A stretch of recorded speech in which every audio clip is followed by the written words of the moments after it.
dijadiin cireng. Bisa banget dong. Setiap hari pabrik cireng ini butuh 50 kg ubi ungu loh. Yuk, sekarang kita parut ubi ungunya.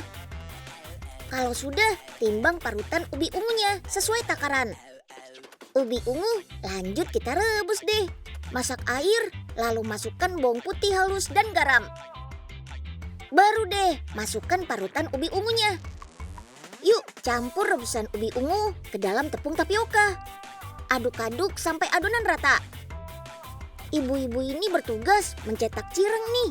Bentuknya memang sengaja dibuat tidak beraturan ya, biar terlihat renyah. Dulu ubi memang lekat sama image makanan deso. Beda cerita kalau sekarang.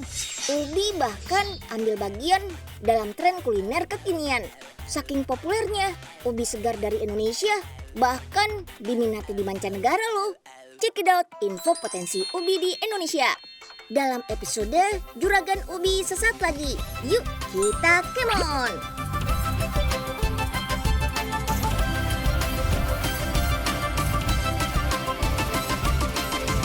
Si Unyil, yuk kita kemon!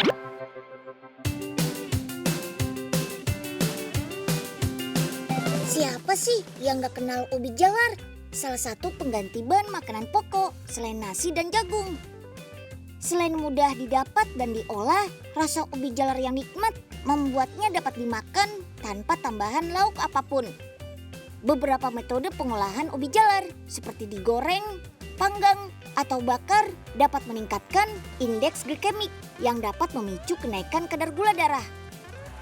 Alternatifnya bisa menggunakan ubi yang telah diolah jadi tepung ini nih. Selain praktis, kandungan gizi di dalamnya tetap terjaga. Pastinya karena proses pengolahan yang tepat. Tepung ubi organik ini dapat digunakan untuk aneka olahan yang dapat dikonsumsi mulai dari anak-anak hingga orang dewasa. Bisa diolah jadi kudapan bercita rasa manis ataupun makanan bercita rasa gurih loh. Seperti pasta khas Italia ini. Yap, fettuccine. Proses pembuatan pastanya sama kok kayak pasta pada umumnya. Hanya saja tepung ubi digunakan sebagai pengganti tepung terigu. Jadi sehatnya dapat, nikmatnya juga dapat. Mantap! Manfaat ubi jalar terletak pada kandungan beta karotennya yang dapat berubah menjadi vitamin A pada tubuh. Tidak hanya berguna untuk mata saja, tapi juga berfungsi untuk menjaga sistem imun tubuh. Ubi jalar juga memiliki serat, mineral, vitamin, serta antioksidan yang tinggi, berfungsi menanggulangi radikal bebas yang dapat menimbulkan peradangan. Khusus ubi jalar berwarna ungu, berpotensi meningkatkan kinerja otak loh, karena memiliki kandungan antosianin yang dapat meningkatkan memori. Meski bermanfaat baik, konsumsi ubi jalar secara berlebihan gak bagus loh. Apalagi bagi orang yang memiliki riwayat kesehatan tertentu. Karena ubi jalar kaya kandungan asam oksalat dan kalsium. Jika dikonsumsi terlalu banyak, tubuh kita tidak dapat memecahnya. Akibatnya nutrisi tersebut menumpuk dan menyebabkan pembentukan batu ginjal. Jadi makan secukupnya saja ya.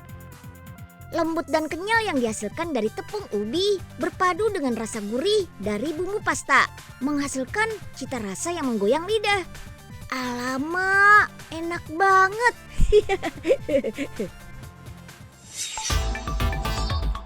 Oh iya, ubi yang digunakan adalah campuran ubi ungu dengan ubi putih ya. Penggunaan ubi ungu untuk mengambil kandungan antioksidannya, sedangkan ubi putih untuk memberikan rasa yang lebih nikmat. Oh iya, saat mengkonsumsi ubi disarankan untuk tidak mengupas kulitnya. Karena kulit luar ubi mengandung asam kafeik yang memiliki sifat antioksidan cukup kuat. Kandungan ini bisa menjadi perisai terhadap serangan virus dan mencegah kanker loh. Lanjut, cacah ubi hingga membentuk potongan tipis kecil. Pencacahan ini untuk membantu proses pengeringan agar dapat maksimal, tidak merusak kualitas ubi, serta tidak memakan waktu lebih lama. Untuk mengeringkan ubi-ubi ini membutuhkan waktu minimal 24 jam lamanya dengan suhu stabil mencapai 60 derajat. Proses pengeringan ini juga berfungsi untuk mengunci kandungan gizi serta manfaat pada ubi biar nggak lari kemana-mana. Kalau sudah kering, langsung giling ubinya. Tekstur yang dihasilkan mesti benar-benar halus agar tepung ubi ini mudah diaplikasikan untuk apapun. Belum selesai nih. Sangrai terlebih dahulu hasil tepungnya yang berguna untuk mematikan bakteri serta menurunkan kadar air agar tepung dapat bertahan lama. Ayak tepung yang telah disangrai agar menghasilkan tingkat kehalusan yang sesuai SNI untuk produk tepung olahan. Bantuin Melan dong. Masih ada beberapa nih yang lagi dipanasin di dalam. Boleh Mel. Wangi apa nih ya? Kok enak banget? Oga sikat aja Pas banget nih, perut lagi lapar-laparnya. Siapa itu? Ngumpet Loh, Nyu, kok rotinya tinggal segini doang? Wah, ada yang gak beres nih Mel. Coba Unyil cek dulu ya. Ayo, Pak Oga ngapain di sini? Pak Oga ya, yang makanin rotinya Melan. Annyeonghaseyo. Tuh kan. Aminida. Bukan Eo, Pak Oga.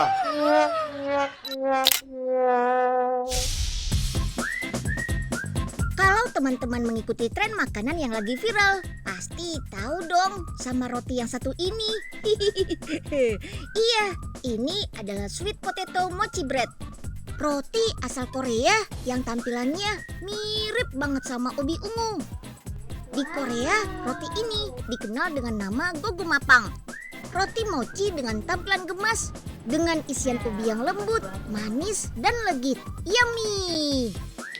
Roti mochi yang unik mirip kayak ubi ungu ini punya tekstur yang crispy kalau misalkan digoreng. Dan di dalamnya juga full sama ubinya. Terus ada surprise-nya juga. Ada mochi yang meleleh. Ibaratnya sih kayak mozzarella tapi ini versi manisnya.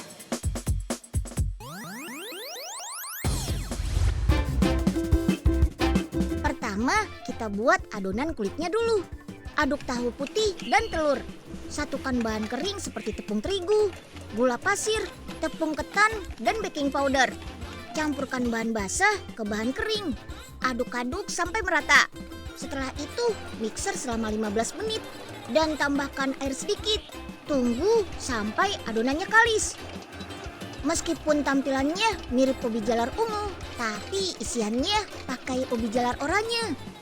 Kukus ubi jalar oranye selama 1 jam. Wih, ubinya sudah matang nih. Ubi jalar oranye dipilih karena rasanya lebih manis. Beda warna ubi, beda juga nih kandungannya. Kalau ubi jalar oranye ini kaya akan beta karoten yang bisa diubah jadi provitamin A dalam tubuh. Rasa kenyangnya dapat. Nutrisinya juga harus terpenuhi dong. Larutkan gula, garam dengan air. Lalu campurkan tepung beras dan tepung ketan. Masukkan larutan gula ke bahan keringnya. Aduk merata sampai nggak ada adonan yang menggumpal. Oke deh, sip. Kukus sekitar 30 sampai 45 menit. Wih, teksturnya sudah padat dan kenyal nih. Potong beberapa bagian untuk menjadi topping pelengkapnya ya. Mochi inilah yang akan leleh di bagian tengah ketika rotinya dibelah. Balut dengan kulit adonannya ya, sampai isiannya tertutup. Terus bentuk adonan jadi lonjong seperti ubi. Baluri permukaannya dengan tepung ubi ungu. Biar tambah mirip lagi, bentuk ujung-ujungnya agak lancip. Sentuhan terakhir nih, tusuk roti untuk menambahkan tekstur. Wih, tuh kan, kalau ini sih bikin orang keliru. Mana ubi ungu yang asli, mana yang roti? Wih, lama-kelamaan kulitnya ada yang retak ya?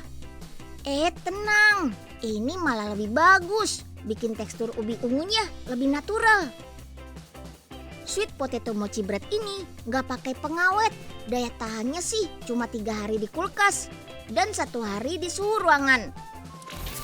Kalau mau disajikan, lebih baik digoreng dulu selama 3-4 menit dengan api kecil atau sedang. Dan tada! Roti ubi siap disantap. Paling cocok dinikmati buat sarapan sembari ditemani secangkir teh. Yuk kita kemon! Ubi madu merupakan julukan yang disematkan kepada ubi Cilembu dari desa Cilembu, Sumedang, Jawa Barat. Inilah yang membuat ubi Cilembu populer di mancanegara, terutama di Korea nih. Orang Korea gemar mengkonsumsi ubi Cilembu dalam bentuk stik seperti ini. Stik ubi Cilembu untuk pasar ekspor ini hanya dibuat dari ubi Cilembu pilihan. Sortir dulu yuk, ada 3 ukuran, kecil, sedang, dan besar. Timbang hasil sortirnya, 1 keranjang ini mempunyai berat 35 kg.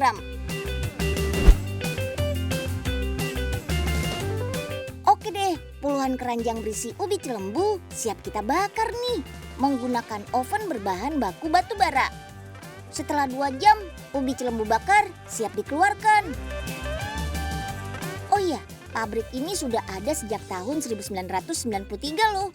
Setiap harinya bisa mengolah ratusan kilogram ubi Cilembu. Oke deh, lanjut ke tahap berikutnya, yaitu pengupasan kulit ubi Cilembu bakar. Kupas kulitnya harus tipis ya. Untuk mengupas kulit 1 buah ubi Cilembu tidak lebih dari 1 menit. Dalam 1 jam, 1 karyawan bisa mengupas 5 loyang ubi Cilembu bakar nih. Wah, mantap. Tahap selanjutnya yaitu menghilangkan sisa bintik hitam, daging gosong, dan sisa kulit. Pokoknya daging ubi Cilembunya harus benar-benar bersih. Sekarang potong kecil ubi Cilembunya. Ini untuk memudahkan tahap penggilingan nantinya. Selain itu, untuk mengecek lagi supaya tidak ada kulit yang tertinggal di tengah daging ubi Cilembu. Oke deh, sip. Giling potongan ubi Cilembu dalam mixer. Sekali menggiling bisa 100 kg nih.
Sekitar 4 cm. Susun dalam loyang ya. Baru deh masukkan ke dalam oven. Ini untuk mengurangi kadar air dalam stik ubi Cilembu. Tada! Setelah kering, stik ubi Cilembu berubah menjadi berwarna oranye tuh. Wah. Yuk lanjut sortir stik ubi Cilembu. Pisahkan yang tidak bagus bentuk dan teksturnya. Tekstur stik ini kenyal loh. Oke deh, stik Cilembu bisa kita kemas dalam plastik. 1 kemasan mempunyai berat 5 kg. Stik ubi Cilembu ini memang tidak dijual di Indonesia. Stik ubi Cilembu ini akan dikirim ke negara Korea. Orang Korea suka ubi Cilembu kita karena tahu kandungan gizi ubi Cilembu luar biasa. Ubi Cilembu mengandung karbohidrat, bisa jadi penambah energi nih. Kandungan seratnya juga tinggi loh. Bahkan umbi satu ini bisa membantu mencegah kanker mulut dan kanker paru-paru. Keren kan? Ubi diolah jadi makanan sih sudah biasa. Kalau diolah jadi susu, sudah pernah coba belum? Nah, produsen susu asal Yogyakarta ini punya loh susu segar rasa ubi ungu dan sari buah naga. Gak pakai perisa buatan ya, tapi sari buah asli. Rasanya jadi kayak makan buah naga atau makan ubi ungu sambil minum susu deh. Wih, yummy! Ini dia bahan utamanya. Yap, susu. Susu yang datang juga langsung dimasak sambil diaduk-aduk selama 30 menit di suhu 70 derajat Celcius. Nah, ini nih yang namanya proses pasteurisasi. Tujuannya buat matiin patogen atau bakteri merugikan yang masih terkandung pada susu. Susu jadi steril dan aman deh buat dikonsumsi langsung. Lanjut, siapkan bahan pencampurnya yuk. Ada buah naga, ubi ungu, dan gula pasir murni sebagai penambah rasa manis. Masih satu keluarga dengan kentang, ubi ungu punya warna ungu yang cerah, menandakan kandungan antosianin yang tinggi, berguna sebagai antioksidan yang bagus untuk menjaga kesehatan tubuh. Nah, setelah dikupas dari kulit luarnya dan dipotong kecil-kecil, ubi ungu dibersihkan dan lanjut dikukus deh selama kurang lebih 20 menitan sampai lunak. Sambil menunggu ubi ungunya matang, kita siapkan buah naganya dulu yuk. Buah naga segar yang digunakan adalah buah naga merah. Kandungan vitamin C dan karotenoid dalam buah naga bisa meningkatkan sistem imun dan menjaga sirkulasi sel darah putih. Pas banget deh buat dikonsumsi sekarang ini, iya kan? Oke, daging buah naga kemudian diblender sampai halus. Wah, cantik banget kan warna merahnya. Nah, ubi ungunya sudah matang nih. Lanjut diblender sampai halus ya.